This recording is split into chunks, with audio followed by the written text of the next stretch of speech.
Oh, there we go. That's on the sprayed grass.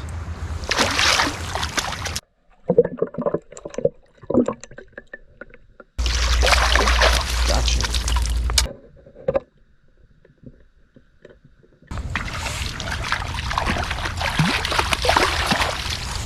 I think that's my big one today. Big, big, big. Nice.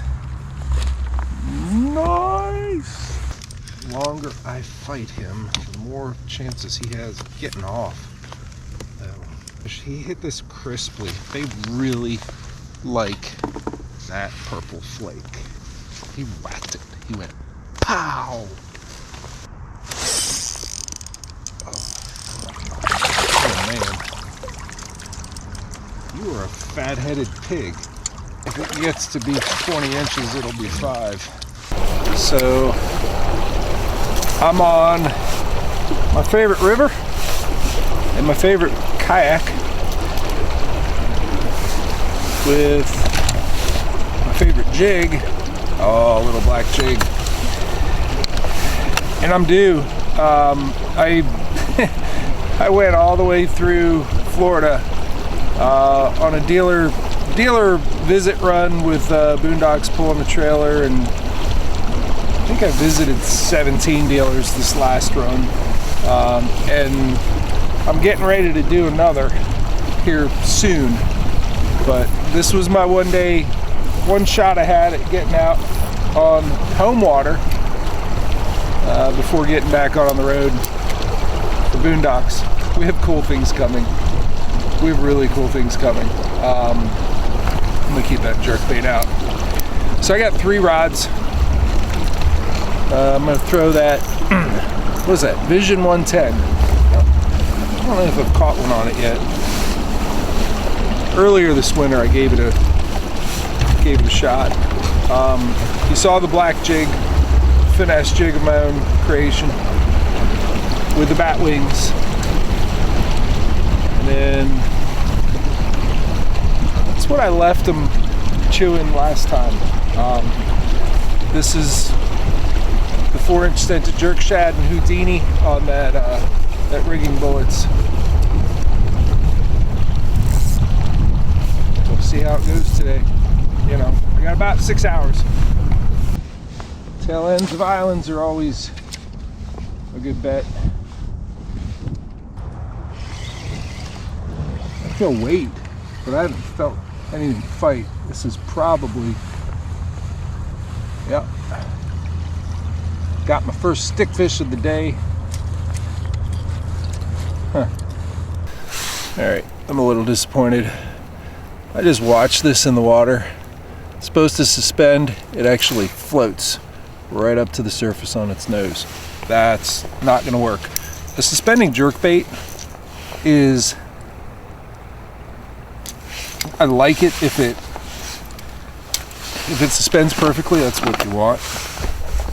If it sinks really slowly, that's also okay. What's not okay is floating to the surface. They don't typically feed upward in winter. So I'm gonna go back to my old reliable, that's a Ghost minnow, Lucky Craft Pointer 112 MR, tried and true. And I won't say the mega bass, experiment is over. That's one jerkbait, and sometimes you just get them that aren't perfect. I gotta put a new leader on. I understand that. Some of the Lucky Crafts aren't perfect out of the gate, but man, for what I paid for that, it should suspend. So last time out, I got 91 inches, so I shouldn't. Maybe I shouldn't change anything, but I said I think if I move around more than I normally do in winter, I can probably have better days. But I don't know, locking onto a spot, putting that jig on the bottom and expecting, really being patient for the big bite, it does work. You just have to, you got to commit to it.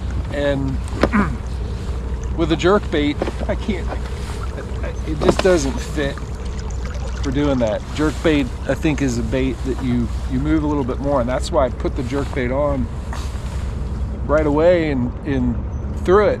I don't know, for, I'll be honest, I gave it 15 minutes and I picked up the jig. I'm just moving up in the eddy to pick another part of this, but I mean to move around more today just to see if I can just catch more fish in a day winter fishing. I know, I look at the numbers of what, you know, say a Chris Gorsuch or Mike Breeding does in a day, and you know, they put up impressive numbers and catch some big fish, for sure. But I'm wondering if I'm less patient, will I catch more fish just by virtue of catching more fish and fishing more spots? You know, with each spot you should be patient. With each presentation, rather, you should be patient. With each spot, I'm debating whether, if I don't hit more spots in the course of the day and not, you know, for instance, spend 45 minutes on this end of this island eddy. And moreover, when you've caught a bunch of fish from a spot and they stop biting, how long do you stay? And sometimes I feel like I stay too long at a spot. Sorry, my GoPro got a little goofy there. But one of the things I'm thinking is,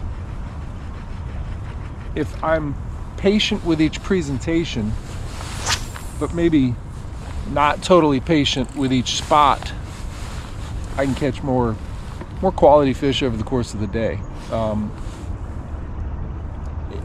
Some of that comes down to how long you spend, you know, at each spot once you've caught some fish. I think sometimes you catch a bunch of fish from a spot and then it shuts down, and I think I fall into the pitfall of staying too long at a spot that's been successful. I know that sounds weird, but they do shut down, and if you let it reset, you let them, you know, maybe come back in an hour or two, those fish will be ready to eat again. I don't move away from a spot quick enough, I don't think.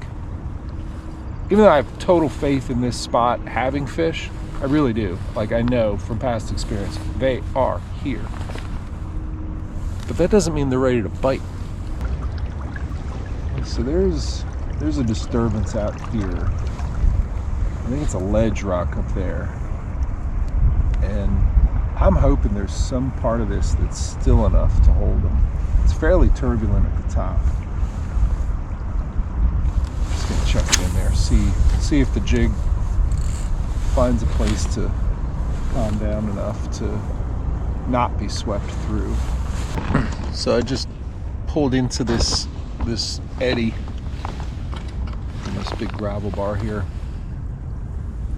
I noticed there was muddy, it was just a gradient of turbidity. There was muddy water out on that current seam.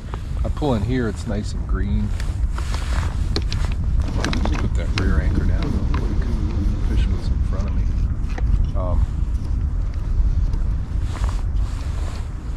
I don't know if that means we got a little bit of rise here.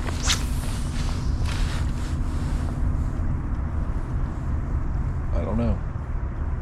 Look at that mud line. What's causing that? It's green inside the eddy. Kind of just murky out here.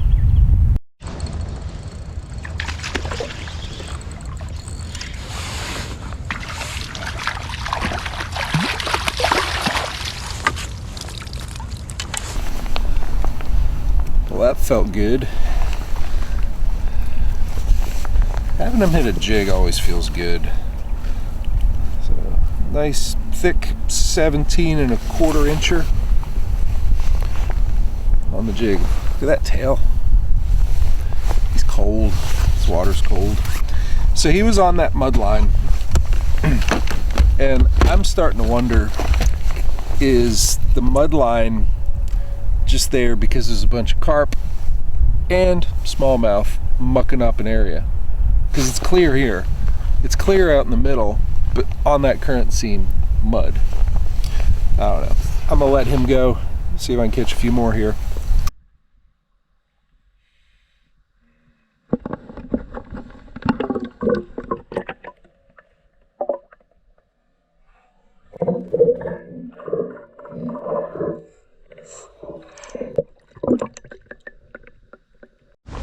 Alright, so does that one catch fire them up and they start eating?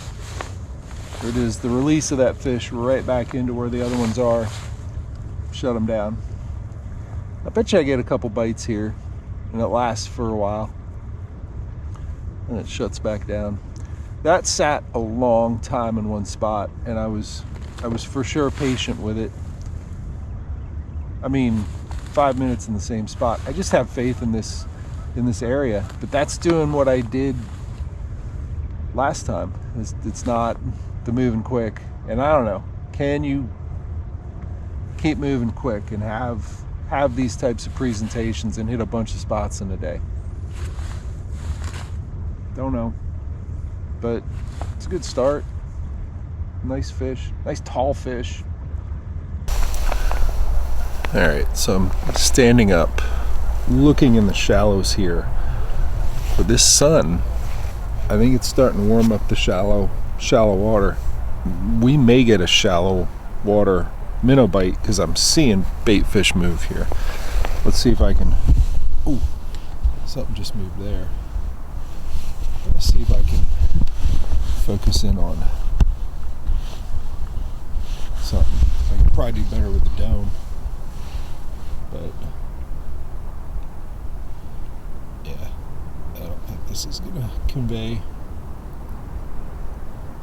But there are minnows moving around in there. There's a bug hatch going on. Yeah, I see movement. I just can't tell if that's showing up on the camera. Anyhow, last year's kind of remaining vegetation, the sort of dead spines of what was a lush green grass bed and will be again. These minnows are coming out of there and moving around in this sunlight.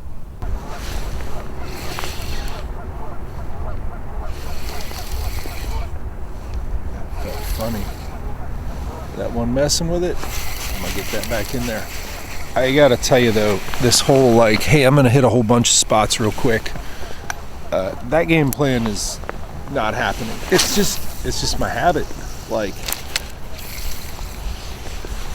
you know, I find spots in November. I know there's fish around.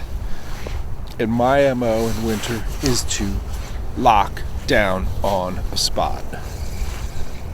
And just wait for them to be ready to eat. I don't think it's a numbers game. There goes a carp. See, where there's carp, there's smallmouth. I know this is a good spot. I know this is worth posting up on all day long. All right. That hung on a log momentarily. Am I gonna force myself to do this? I don't know. Like, I really just want to catch one on jerkbait here in the spot because I know there are fish here. And when I go to other places that I haven't really vetted and know that there's fish, man, there's just that horrible nagging doubt of, are they not here? This place, I know they are here.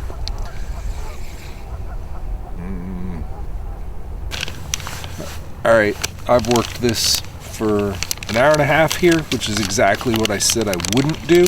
Got one fish, one nice fish. I'm gonna move. There's some eddies on a ledge down there. There's some eddies on the shoreline up there. I'm gonna see if I can move through it pretty quickly. I usually like throwing that scented jerk shad, but I'm gonna play around with this TRD BugZ in sprayed grass. It's basically smoke purple flake. There's a little bit of blue in there.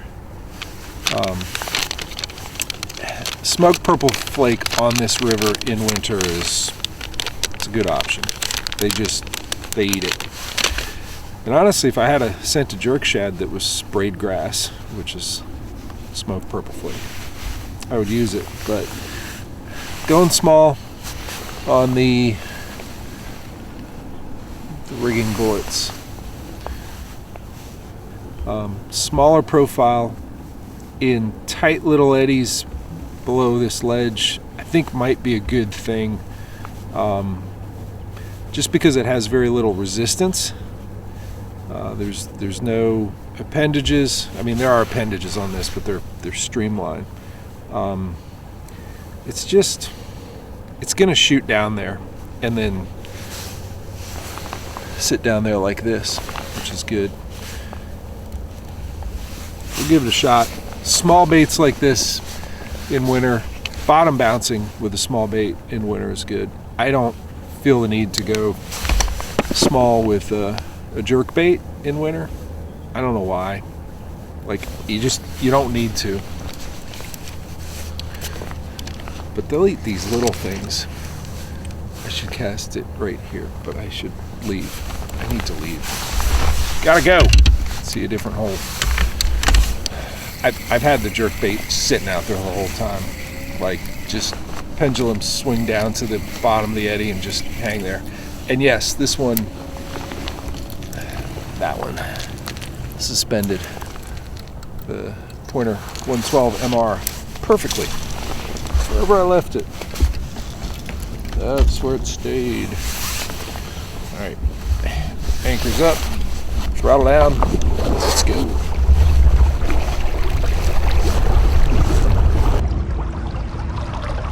Just looking for the maximum amount of foam. It is not moving. There's a nice one there. Well, it's a lot of foam. Is it still? I don't really know. This one looks pretty good though. Okay, I was bringing that TRD BugZ out of there. I had one, a big one, chase it, swimming back to it. That surprised me. I was getting ready to move on, and I could see that big dark shape coming out. So, maybe go back to jerk bait. I don't know. He was charged up about this small bait though. So, let me straighten that up. I had a viewer that recently found the channel that said, "Hey Jeff, I'm new to river fishing, and I gotta know. Seems like you never snag. How do you do that? Do I cast downstream, upstream? What's, what are the tricks?" And I said, well, I think the least snaggy is casting upstream, but the most important thing is once you feel a snag, they don't really dig in hard. You just do these light jiggles, and then you move up to where it is, keeping your rod tip high, and you're hoping that it lifts up and over whatever it's stuck on. This may have dug in, but I will move up to it. But keeping the rod tip high is part of it. Certainly helps to have a motor to inch your way back up to this. But basically you do need to get over it. Yep, that lifted right up. All right. If you're paddling it or pedaling it, you got to move up a little bit at a time. But the key is to get your rod tip high. Open the bail, or thumb the reel if you're using bait caster, and do like this. Get it up high and jiggle it. High stick jiggle is really important. But the most important thing is that once you feel a snag, you don't put a lot of pressure on it. You try to move towards it, get your rod tip up, and pop, pop, pop. That's a big foam pocket. Gotta be some fish in there. That one that chased it out of the other one, it wasn't a big pocket, but it was still. All right, I'm approaching it. Am I gonna crash the tail end? I like what's down here. That's obvious. I'm gonna let it drift me down below it. I'll throw it up at the top while I'm here. Some of this stuff gets overlooked. This might be where the big ones are, and I might have just crashed right over it. All right. Swung down a little bit. Look at this foam. It's not moving much. You gotta look down the line from the most obvious part. The most obvious part's way up there. Oh, there we go. That was a nice pop.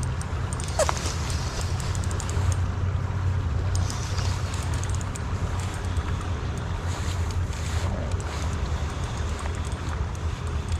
Some good head shakes there. Yep, that's a good fish.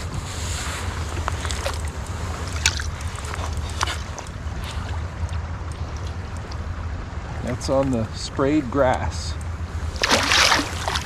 Come here, you. I'm gonna take you away from your friends there. That felt good. Look at that.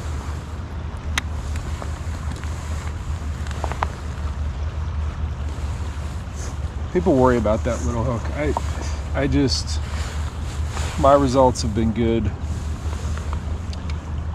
with that small of a hook. It's a good hook design. I mean, it's basically got the curl and then the straight part of the EWG, but on a jig head. He tapped it good. That felt really nice. That's why I come out here, to feel that. All right, nice looking fish right at 16 inches. Pretty, there's a pretty decent area of calmer water here. I'll just put him back in. It's pretty green and clear, but he was at the top of it. He was near current, which with water this cold is, that's where the aggressive ones are going to be. Let's head back up there so we can find some more aggressive fish. All right, we're going to move back up on the spot where I got the 16. I got some other bites in there. Like, I set the hook on one and I felt him. They grabbed the tail. They grabbed the very end of it. Even that little TRD BugZ, he grabbed the little floppy thingies on the end. And I didn't catch them. Smaller baits in winter. Which is crazy because, you want it to be big enough that they can find it. Anyways, we're gonna move in on that spot. I'm gonna set this camera up with the time lapse, and I want your eyeballs to watch the foam with that sped up time lapse to see, hey, where's the stillest water? Where do you think the stillest water is on surface? Where do you think the stillest water is at the bottom? And I can tell you, it's about 7 feet deep there. I got deeper water behind me, but that's about a 6, maybe 8 feet, 7 foot on average on this side of the ledge at this level. So I feel like I can anchor up here because it's pretty calm. Let me do that. Let me put the camera down. All right. Yep, someone's sighting in a big gun. All right. Took these off so that I can have less glare on the water and really watch the foam and also see what's happening on this camera. So I will kind of show you some features. Obviously out here we got the major ledge across, right? We have pretty swift current coming down here. Right here next to me, there's foam that's moving, but it's moving slow and it's traveling straight through. You move up to the top, and you can see some foam that is swirling and some that is sitting still. Man, maybe I should pull right up there and show that. That'll be more dramatic.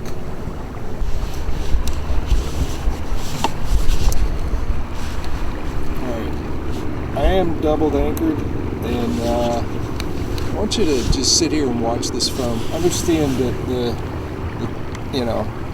the calmest water actually is up there, but this lane here, coming through here, can hold some fish. We're gonna watch this area right in front for like 3 or 4 minutes, obviously sped up with time lapse, and then we're gonna move up in the eddy and watch that and try to compare the current features and the speed of the current of these two spots, and make some observations or decisions on which of these two areas are more likely to hold fish, which of these areas have the calmer water.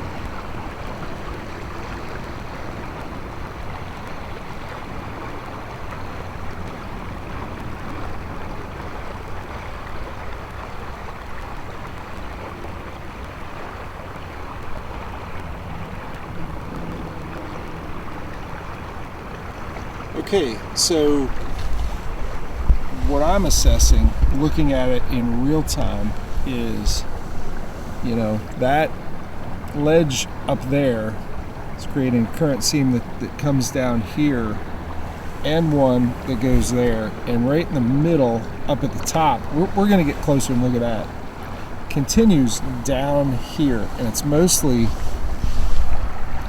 this foam, this area right here. Maybe that's the better one to look at over a period of time.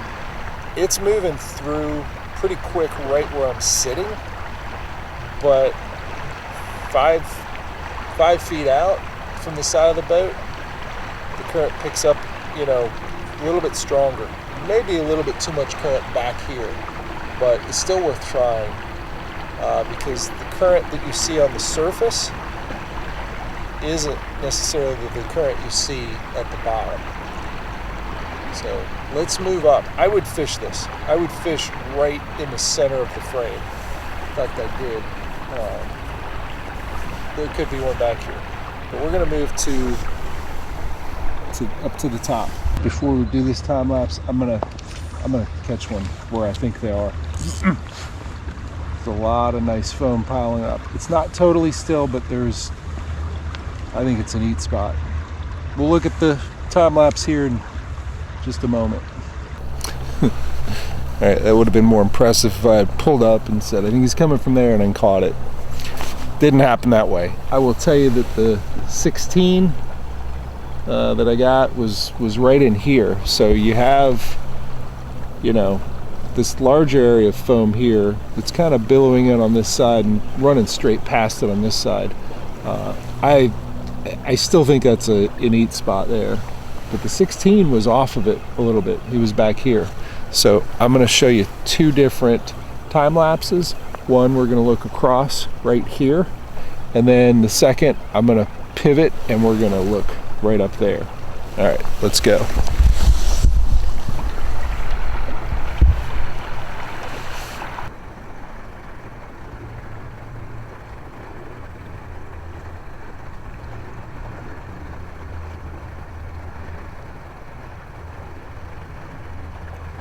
So I feel like this was a tough spot to really get a good visual, because we're mostly reflecting this sky here instead of something dark there.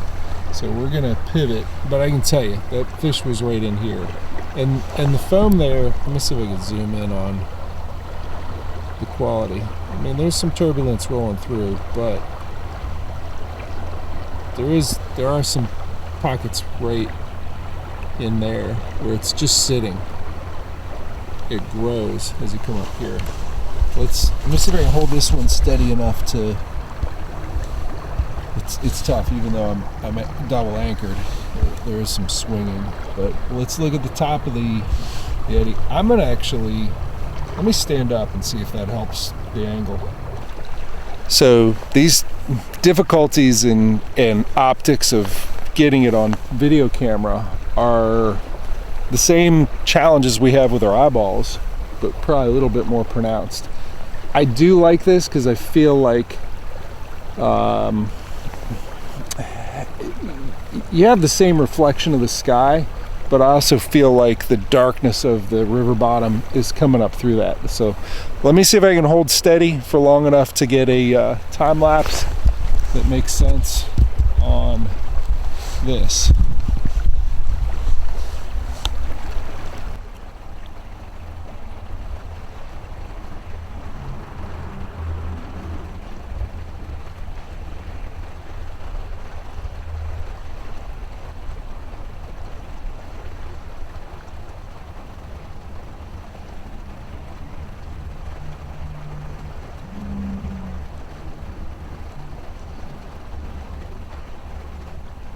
So I feel like, I mean, this is where the 16 was from, right?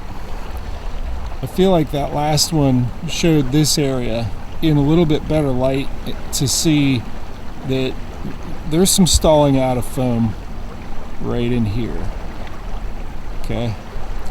And the time lapse showed it here because it's a higher angle, you're seeing it, but it kind of goes throughout this area, and there's different types of swirly patterns all the way through here. Like, it gets really turbulent the more you come up on that current seam, and then a current seam there. But here in the middle, it kind of billows in and then evens out and slowly flushes through, and a reverse current where it comes here and there's some pushing up in the middle. But man, look at that just sitting there. I mean, this is what you see on the surface. What you see below kind of triangulates out and does different things. But hopefully that gave you some insight. This is what I do visually, except I do it over the course of time. You study foam. You look at it, and it looks still, but you watch it, and as long as you are anchored up and you're stopped, you're going to get a good sense of the calmest water. It's actually right there. That's it. That's pretty good there, but it gets turbulent. This is it. And I think the 16 was right below it. So that's it. That's the spot. That's where there should be fish. And that's close to where there was. Hopefully that helps. I gotta go find some more spots to try. Oh.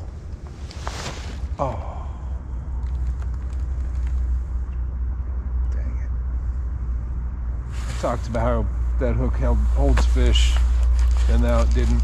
Dang it. That doesn't happen often. Maybe he's got friends.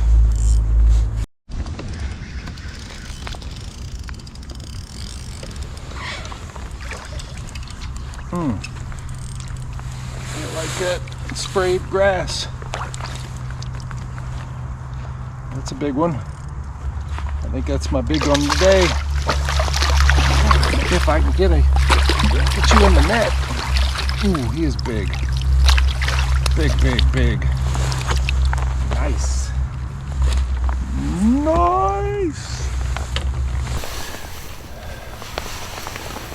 Look at that. Right in the roof of the mouth. Just tucked up inside there. This is gonna come off easy, right? I say that. That's what that hook should do. I don't know how I lost that other one down there, but that's a beautiful fish. Yes, you're beautiful. You're a pretty fish. He's my biggest for the day. You're bigger than that 17 and a quarter. And he was just hanging out on some wood here. Pretty slack. Yeah, he's nice. You're 18 and a half. 18 and a half incher. Tall fish. Beautiful tall fish. All right. This is where all that mud was. So I think there's just a lot of fish in here. Carp,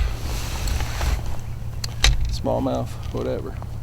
Good congregation of fish here. And I'm coming to rest in pretty calm water on a log jam. So, log jam, sprayed grass, TRD BugZ, good one. Yeah. That's wrong. It's heavy. It's better than bad, it's good.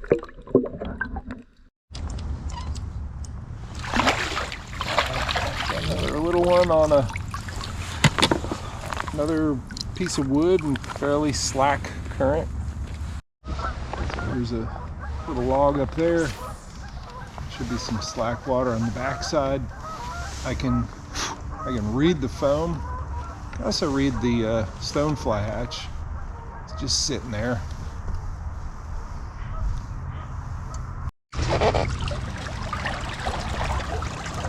Right on the current seam. I'm pulling him out with the motor away from the eddy. I don't want his friends to know what's going on out here. Hopefully I can keep you buttoned. He seems pretty big. The longer I fight him, the more chances he has of getting off. So come to the surface. Get you in there. Okay. Another nice fish. He hit this crisply. They really like that purple flake.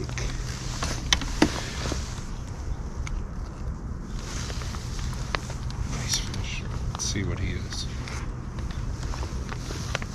He whacked it. He went pow! He's not quite 17. We'll call him 16 3/4. And look at that mud. Been laying on the mud with his belly. Just waking up. You see that, right? Just north of the bunghole. You've been laying on mud. Alright. See you guys. This is right where I got the last fish. And clearly there's some wood out near that current seam.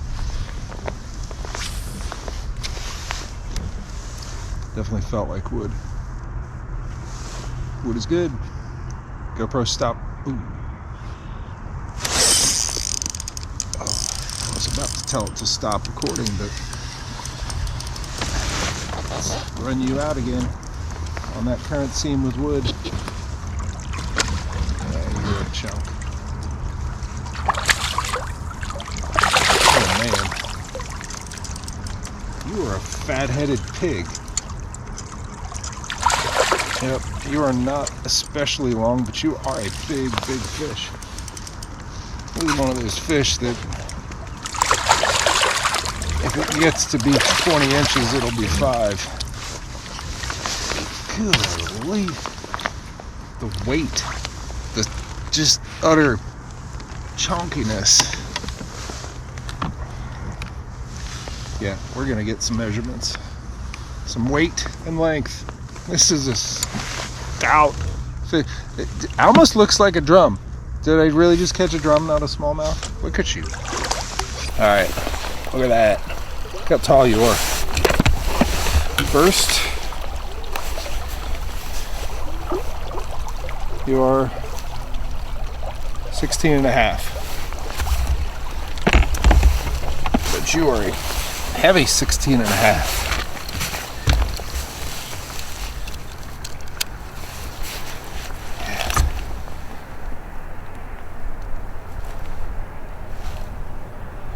Yep. He is 3 pound 5 ounce at 16 and a half. Look at the girth. See you later, big boy. Having fun.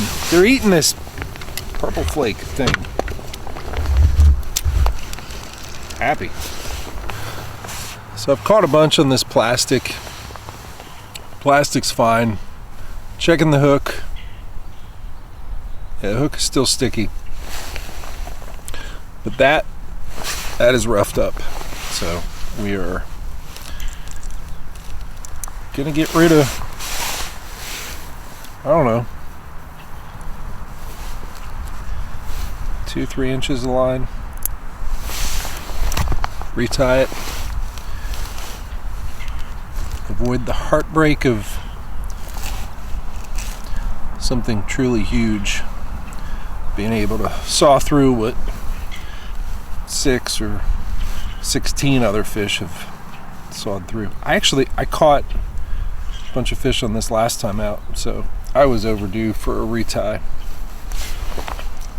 So you can see how far I came out with that fish, and he'll be flushed down. He'll eventually go down there and get back into his eddy, but those last two I've pulled away with the motor, so just to get them away from their friends. If I released that first one right, because they were within 15 feet of each other. If I released the first one right where that one was, I might not have caught the other one, but I've caught 3 of them right in this little pocket, and pulling them out, releasing them, letting them go down there. It's a good move. I think I'm gonna keep catching them here. I moved a good distance. They're telling you, they'll rat you out.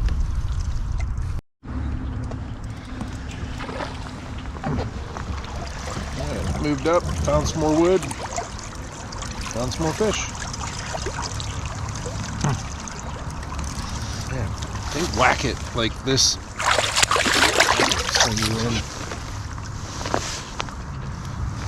They see that purple and they're mad at it.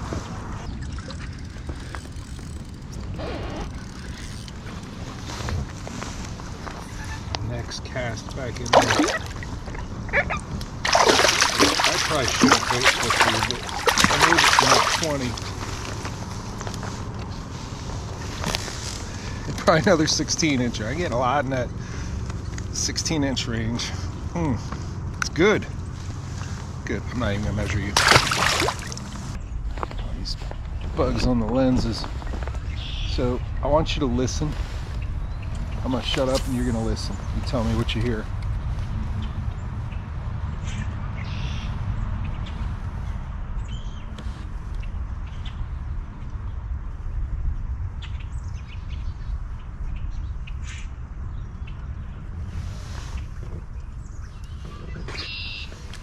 So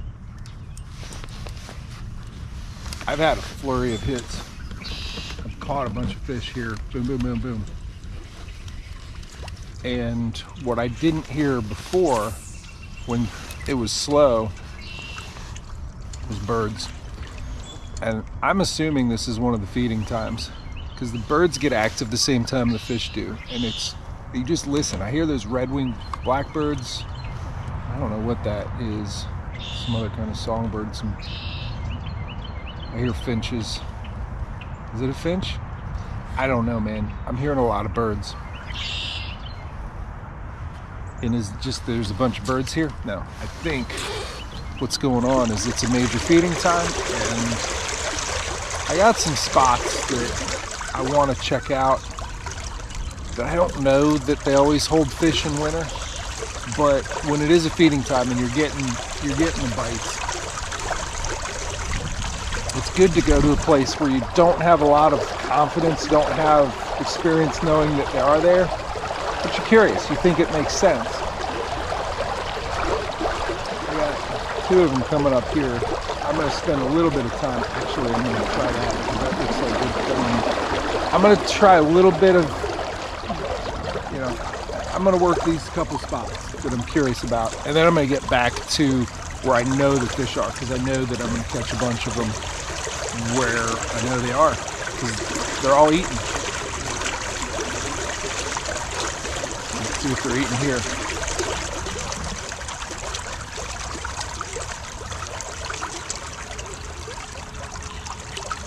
I swear I'm looking at a flock of snow geese. take off. So they're on the move. There was a lot more just a second ago. They were laying out in that cornfield. They took off all at once. I only got a little bit of them. All right, let's catch some fish.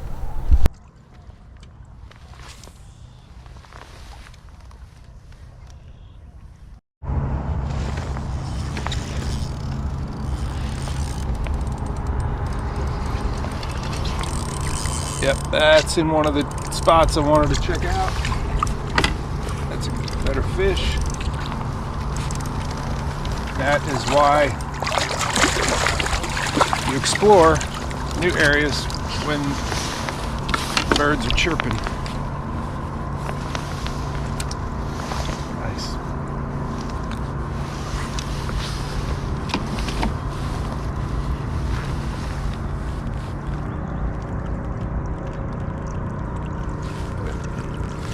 Nice 17-incher.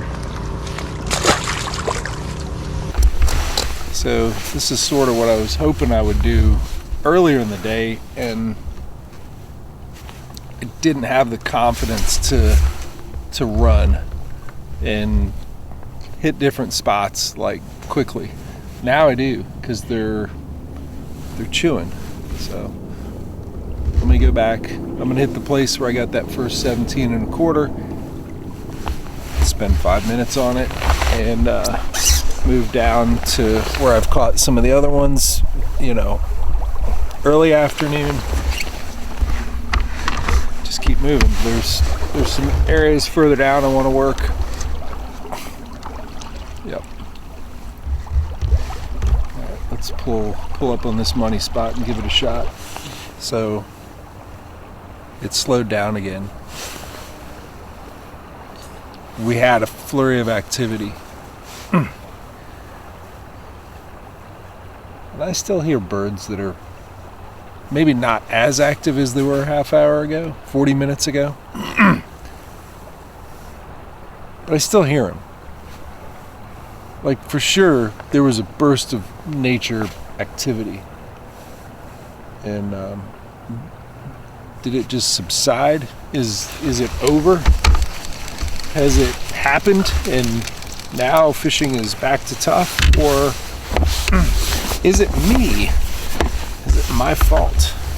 Am I moving too fast? And I don't mean from spot to spot to spot. I think that's a good thing. I'm gonna go hit another one.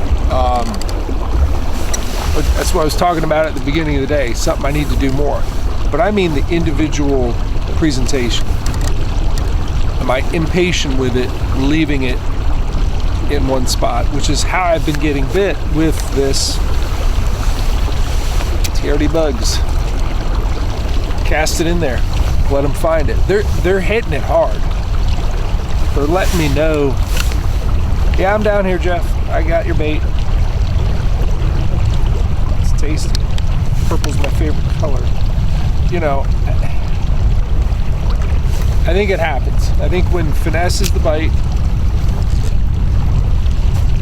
and when we get excited, we're catching them, and we stop finessing slow enough, which is how we caught him in the first place. Yep.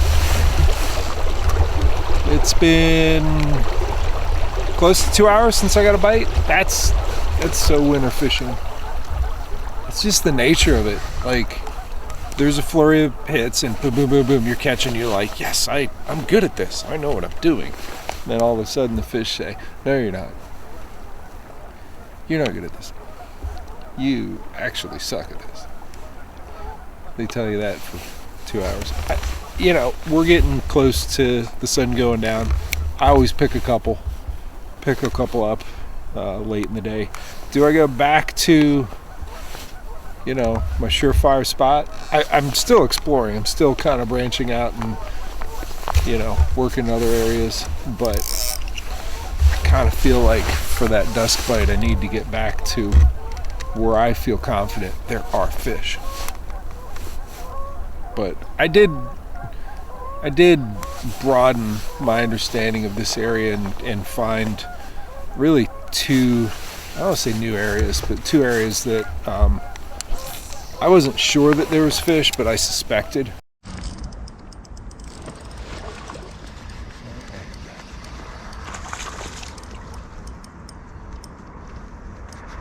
That felt good after 2+ hours of no bites and nice solid whack.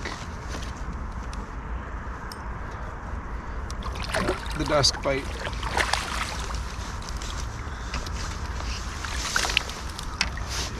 Yep. You like the purple? Mm-hmm. Yes, you do. Bye-bye. So yeah, even though I'm running out of daylight, I will tell you, what, 6-7 weeks ago, I'd already be back in the truck because it'd be dark, but that's what we got. We still have daylight at 5:30. Days are getting longer. It's almost March. I think it'll be March by the time I publish this. But yeah, that length of daylight means something. They gotta eat. They start eating more. It gets slow in winter for sure. You have your days, but even if it's cold,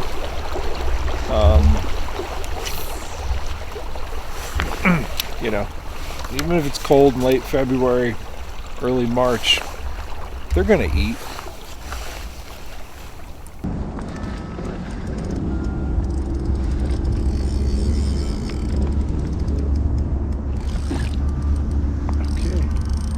Dark.